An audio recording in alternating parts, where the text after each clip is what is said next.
लगाने उस खेत में चलें।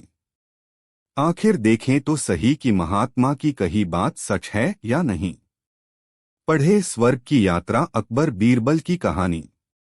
अकबर बीरबल की बात मान गए और दूसरे दिन एक नियत समय पर खेत में पहुंचने के लिए दरबारियों को आदेशित कर दिया। अगले दिन सभी नियत समय पर खेत पर पहुंचे। अकबर ने बीरबल को सोने से बना धान का पौधा खेत में लगाने को कहा, लेकिन बीरबल ने इनकार करते हुए कहा, जहांपना, महात्मा ने यह पौधा देते हुए मुझे निर्देश दिया था कि जिस व्यक्ति ने कभी झूठ ना बोला हो उसके द्वारा लगाने पर ही खेत में सोने की फसल होगी। इसलिए मैं तो यह पौधा लगा नहीं सकता। कृपया आप दरबारियों में से किसी को यह पौधा लगाने का आदेश दे दीजिए। अकबर ने जब दरबारियों से धान का वह पौधा लगाने कहा तो कोई सामने नहीं आया। अकबर समझ गए कि सभी ने कभी ना कभी झूठ बोला है। तब बीरबल ने वह पौधा अकबर के हाथ में दे दिया और बोला, जहांपनाह, यहाँ तो कोई भी सच्चा नहीं है, इसलिए ये पौधा आप ही लगाएं। लेकिन अकबर भी वह पौधा लेने में हिचकने लगे और बोले, बचपन में हमने भी झूठ बोला है। कब ये याद नहीं, पर बोला है, इसलिए हम भी यह पौधा नहीं लगा सकते। यह सुनने के बाद बीरबल मुस्कुराते हुए बोला, जहांपनाह, इस पौधे को मैंने सुनार से बनवाया है। मेरा उद्देश्य मात्र आपको यह समझाना था कि दुनिया में लोग कभी न कभी झूठ बोलते ही हैं।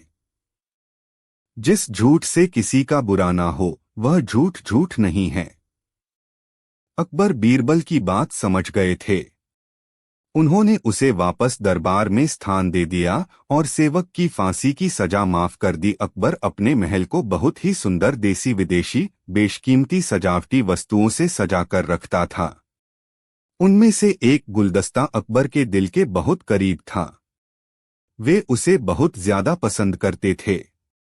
इस गुलदस्ते को अकबर हमेशा अपने कमरे में सजाकर रखते थे। एक दिन की बात है, बादशाह का नौकर उनके कमरे की सफाई कर रहा था। कमरे की सफाई करते करते अचानक टकराकर गुलदस्ता जमीन पर गिर गया। जमीन पर गिरते ही गुलदस्ता टूट गया।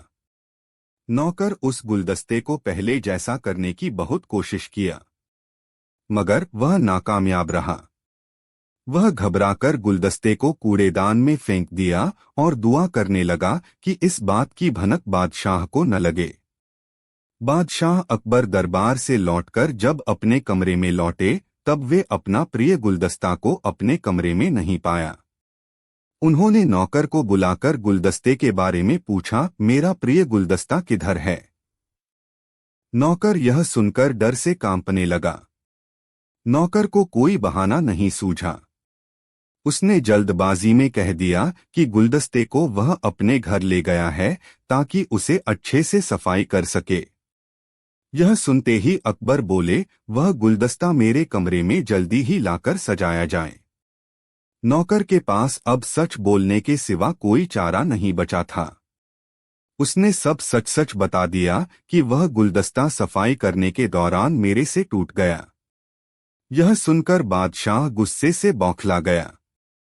बादशाह ने उस नौकर को फांसी की सजा सुना दी। बादशाह ने कहा, झूठ मैं बर्दाश्त नहीं करता हूं। जब गुलदस्ता टूट ही गया था तो झूठ बोलने की क्या आवश्यकता थी? अगले दिन राजदरबार में इस घटना के बारे में काफी हलचल हो रही थी। बीरबल ने इस बात का विरोध किया। बीरबल ने कहा कि झूठ बोलने की इतनी बड़ी सजा न्याय संगत नहीं है। हर व्यक्ति अपने जीवन में कभी न कभी झूठ अवश्य बोलता है। किसी झूठ का अगर कोई नुकसान नहीं होता है तो वह झूठ गलत नहीं है। बीरबल का ऐसा जवाब सुनकर अकबर बौखला गए। अकबर ने सभा में बैठे दरबारियों से पूछा कि कोई ऐसा है यहाँ जिसने झूठ बोला हो? सभी ने बादशाह को कहा कि नहीं, वे झूठ नहीं बोलते। यह बात सुनते ही बादशाह ने बीरबल को दरबार से बाहर निकाल दिया। राजदरबार से निकलने के बाद बीरबल ने ठान लिया कि वह इस बात को साबित करके रहेंगे कि हर व्यक्ति अपने जीवन में कभी न कभी झूठ अवश्य बोलता है। बीरबल अपने तेज दिमाग से तुरंत ही एक युक्ति निकाल लिया। बीरबल तुरंत सुनार के पास गया। उन्होंने सुनार से सोने की बनी गेहूं की एक बाली बनवाई और उसे लेकर बादशाह अकबर की सभा में पहुंच गए। राज दरबार में बीरबल को देखकर अकबर ने प्रश्न किया, बीरबल तुम यहाँ क्यों आए हो? बीरबल बोले, जहांपना, आज ऐसा चमत्कार होगा जो किसी ने कभी भी अपने जीवन में देखा नहीं होगा। कृपया कर आप मेरी यह बात मान ले। बीरबल की बात सुनकर अकबर और राज दरबारियों में इस बात को जानने की उत्सुकता बढ़ गई। बादशाह ने बीरबल को अपनी बात कहानी की आज्ञा दे दी। बीरबल बोले, कल दरबार से जाने के बाद रास्ते में मुझे एक महात्मा के दर्शन हुए। उन्होंने मुझे सोने से बनी गेहूं की बाली दी और कहा कि इसे जिस खेत में लगाया जाएगा वहां सोने की फसल उपजेगी। इसे लगाने के लिए आपके राज्य में जमीन का एक टुकड़ा चाहिए। बादशाह अकबर बोले, इसमें क्या बड़ी बात है, चलो अभी जमीन दे देते हैं। बीरबल की बात को मानकर बादशाह अकबर और दरबारी खेत की ओर निकल पड़ते हैं। खेत में पहुंचकर बीरबल ने कहा कि सोने की बनी गेहूं की बाली से फसल तभी उपजेगी जब इसे ऐसा व्यक्ति लगाएगा जिसने अपने जीवन में कभी झूठ नहीं बोला हो। बीरबल की बात सुनकर सभी राजदरबारी खामोश हो गए। किसी में भी गेहूं की बाली लगाने की हिम्मत नहीं थी। बादशाह अकबर ने कहा कि क्या राज दरबार में कोई ऐसा व्यक्ति नहीं है जिसने अपने जीवन में कभी झूठ नहीं बोला हो? सभी खामोश खड़े रहे। बीरबल बोले, खैर जाने दीजिए आलमपना, अब आप ही इस गेहूं की बाली को खेत में रोप दीजिए। बीरबल की यह बात सुनकर बादशाह का सिर झुक गया। उन्होंने कहा, मैंने भी अपने जीवन में कई बार झूठ बोला है। बादशाह अकबर को यह बात समझ आ गई कि बीरबल सही है। उनका कहना सही है। हर व्यक्ति अपने जीवन में कभी न कभी झूठ अवश्य बोलता है।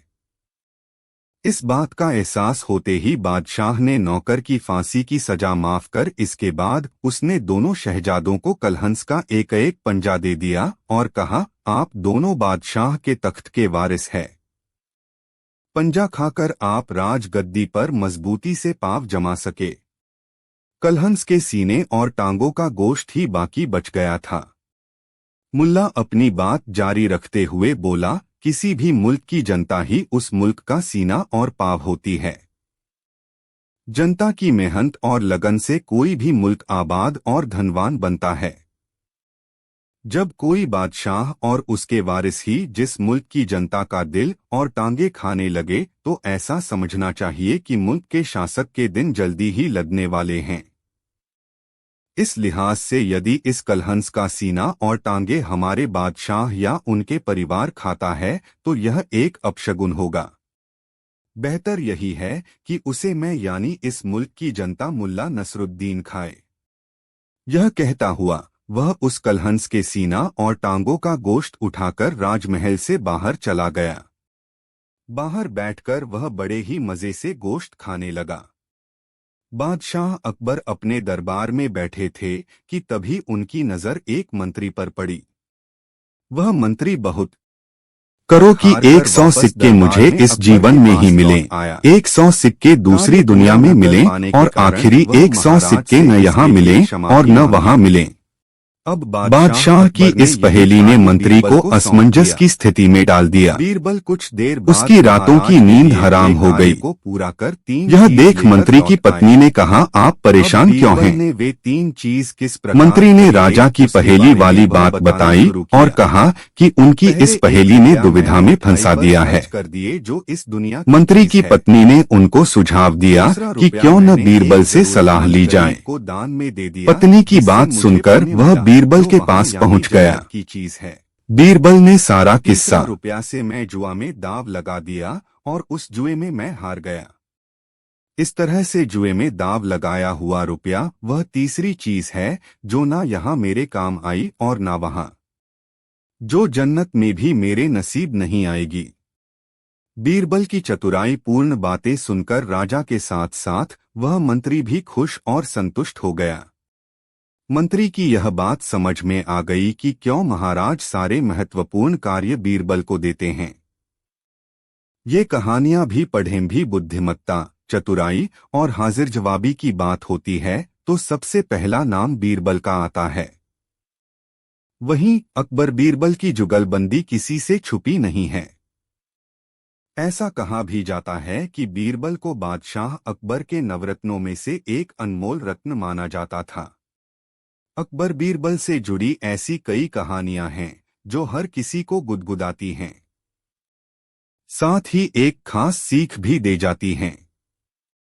अकबर बीरबल की कहानियां हमेशा से सभी के लिए प्रेरणादायक रही हैं। बीरबल ने अपनी चतुराई और बुद्धिमत्ता से कई बार बादशाह अकबर के दरबार में आए पेचीदा मामलों को सुलझाया। साथ ही बादशाह अकबर की ओर से दी गई चुनौतियों को सहर्ष स्वीकार कर उनका हल निकाला। बेशक ये किस्से कहानियां सदियों पुरानी हैं, लेकिन वर्तमान में भी इनका महत्व कायम है। अगर आप अपने बच्चों को मानसिक रूप से मजबूत बनाने चाहते हैं या उसे यह सिखाना चाहते हैं कि कैसे हर समस्या का हल शांत रहकर व दिमाग का इस्तेमाल करके किया जा सकता है, तो अकबर बीरबल की कहानियों से बेहतर कुछ नहीं है। हमारे कहानियों के इस भाग में पढ़िए अकबर बीरबल के वो किस्से और कहानियां जो बच्चों के जीवन को सही दिशा देंगे। जब भी बुद्धिमत्ता, चतुराई और हाजिर जवाबी की बात होती है तो सबसे पहला नाम बीरबल का आता है। वहीं अकबर बीरबल की जुगलबंदी किसी से छुपी नहीं है। ऐसा कहा भी जाता है कि बीरबल को बादशाह अकबर के नवरत्नों में से एक अनमोल रत्न माना जाता था।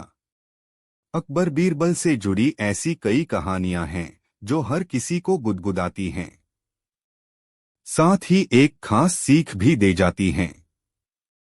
अकबर बीरबल की कहानियां हमेशा से सभी के लिए प्रेरणादायक रही हैं।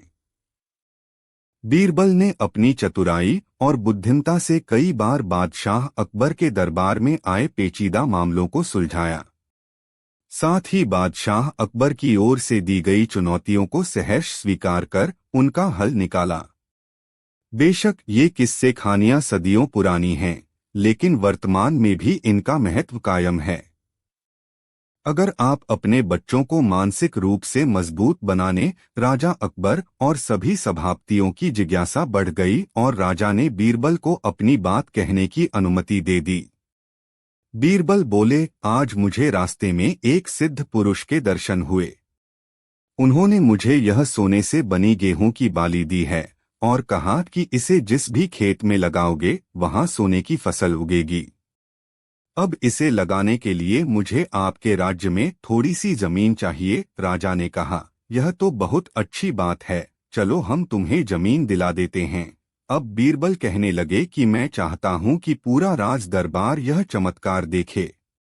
बीरबल की बात मानते हुए पूरा राज दरबार खेत की ओर चल पड़ा।